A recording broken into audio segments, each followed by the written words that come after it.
Jonathan Swift is no doubt the father of satire in the English literature. He was born in Ireland. Actually, his family was from Dublin, although his mother left him and moved to London, leaving him alone. Probably this is one of the reasons why he later became a misanthrope and had such a difficult relationship with other people. He prefers living his life alone. This is what we will find in the end of Gulliver's Travels, when the protagonist prefers living alone in a stable with his horses rather than with his family. So probably he was let down by his mother, who left him, and so he became so bitter. Anyway, he studied at Trinity College and finally moved to London, where he became an Anglican priest. But he got into trouble because his heterodox views caused him to be expelled from this religious community. But he also took part, and he took an active part in the political discussion. He took part in the English politics as a diplomat, and this is when he started his literary career. First, he wrote The Battle of the Books, which is a satirical epic poem in which he discussed the alleged superiority of classical culture. Actually, he didn't agree with this idea of classical culture being superior to modern philosophy. And actually, he was all in favor of modern philosophy and especially Enlightenment. Then he wrote a satirical pamphlet, A Modest Proposal. The theme of this pamphlet is poverty and famine in Ireland. Actually, he poked fun at the so-called projectors, who were professional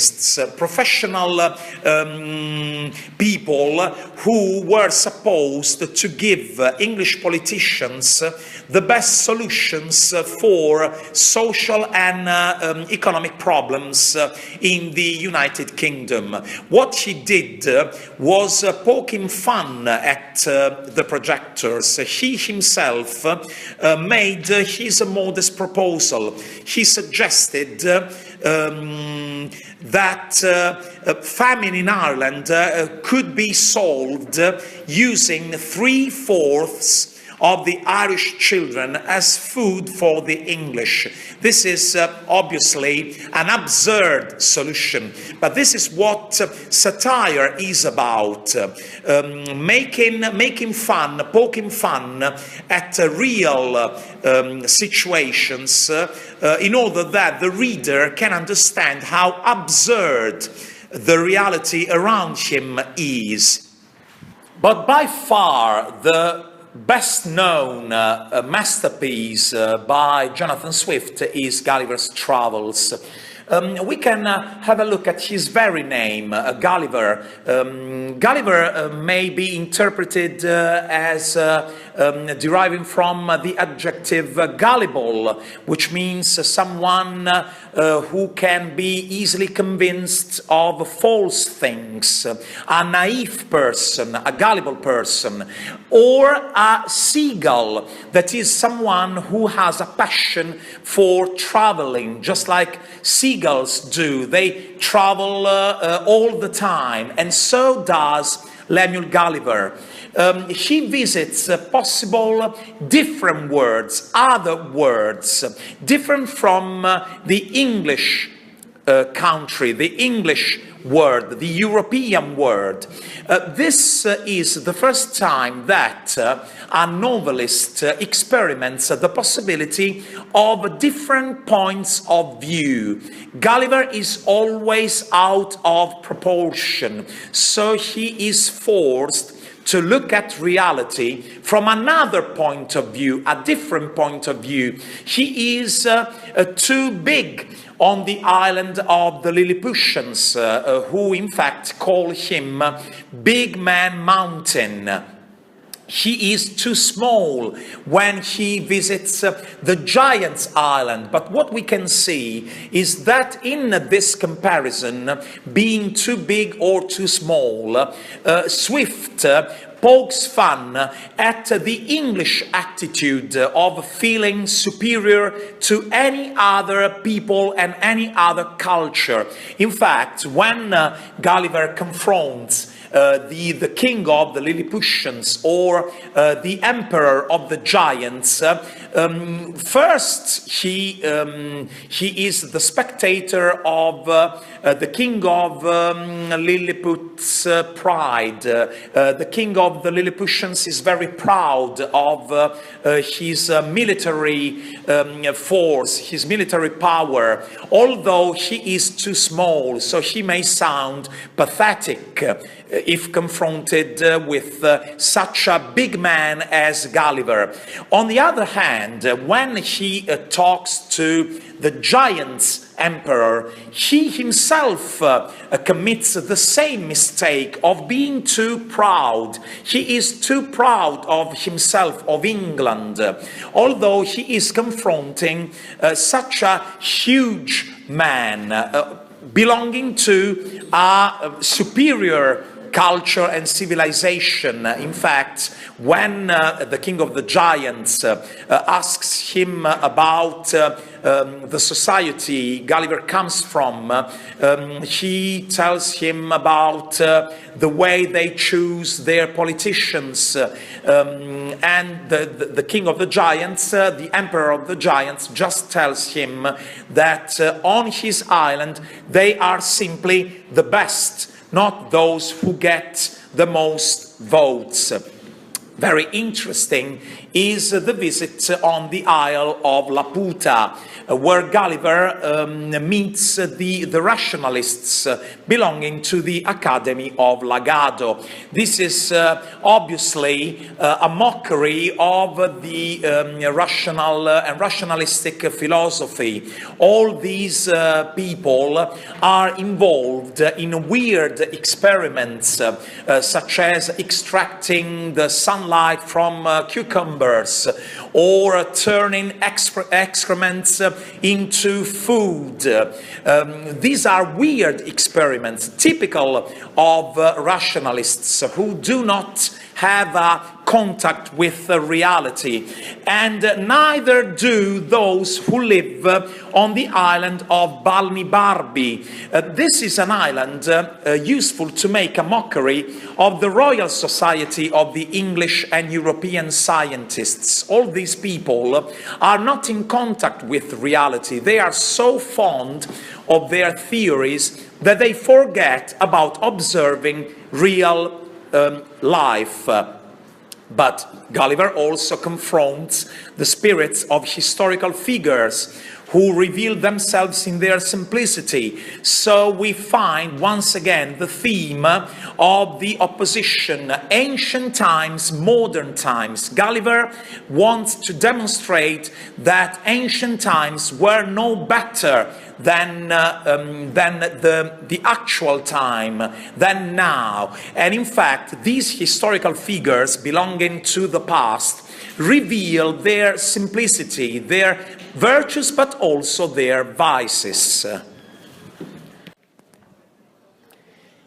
Finally, Gulliver lands on the island of the rational horses, called Oinums. This strange name, which is even difficult to be written, indicates that these horses have a totally different language from those we are used to.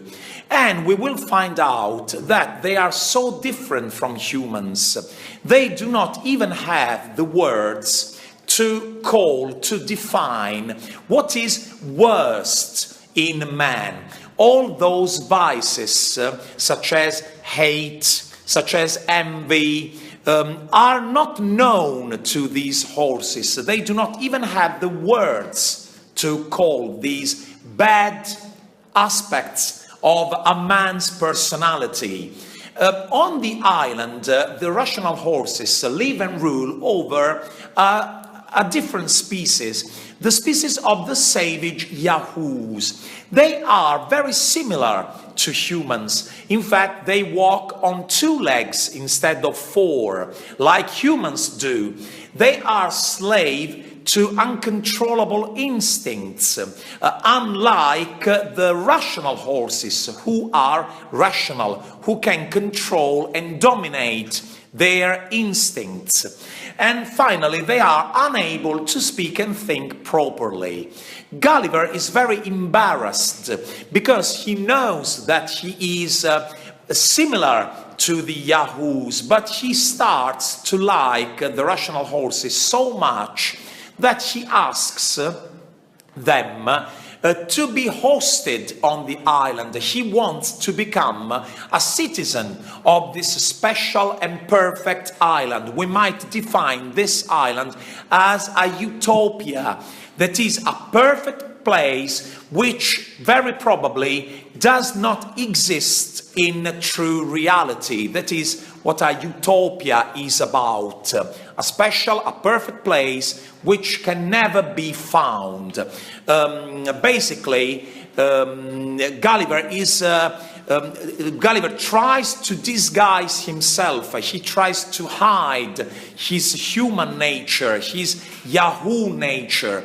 And he is judged by a pool of judges who deny him the right to become a citizen on the island of the rational horses, because they think that someday his Yahoo nature, sooner or later, will emerge and he will no more be accepted on the island. So he is asked to leave.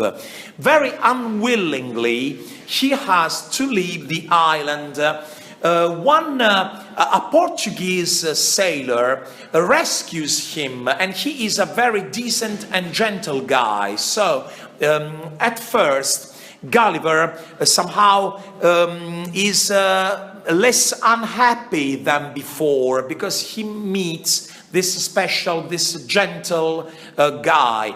But as soon as he comes home and he finds his family, the very first day that they sit together to have lunch, he can smell Yahoo everywhere. The smell of a Yahoo annoys him so much that he prefers to move to a stable, to go on living with the horses, because now, from now on, he is no longer able to live among humans. Now he hates humans. He prefers animals. And this is somehow connected to a kind of misanthropy Jonathan Swift was accused of. Swift has always been regarded as a misanthrope. So very probably this is autobiographical. The fact that Gulliver doesn't like being with humans can be seen as a biographical feature of the novel.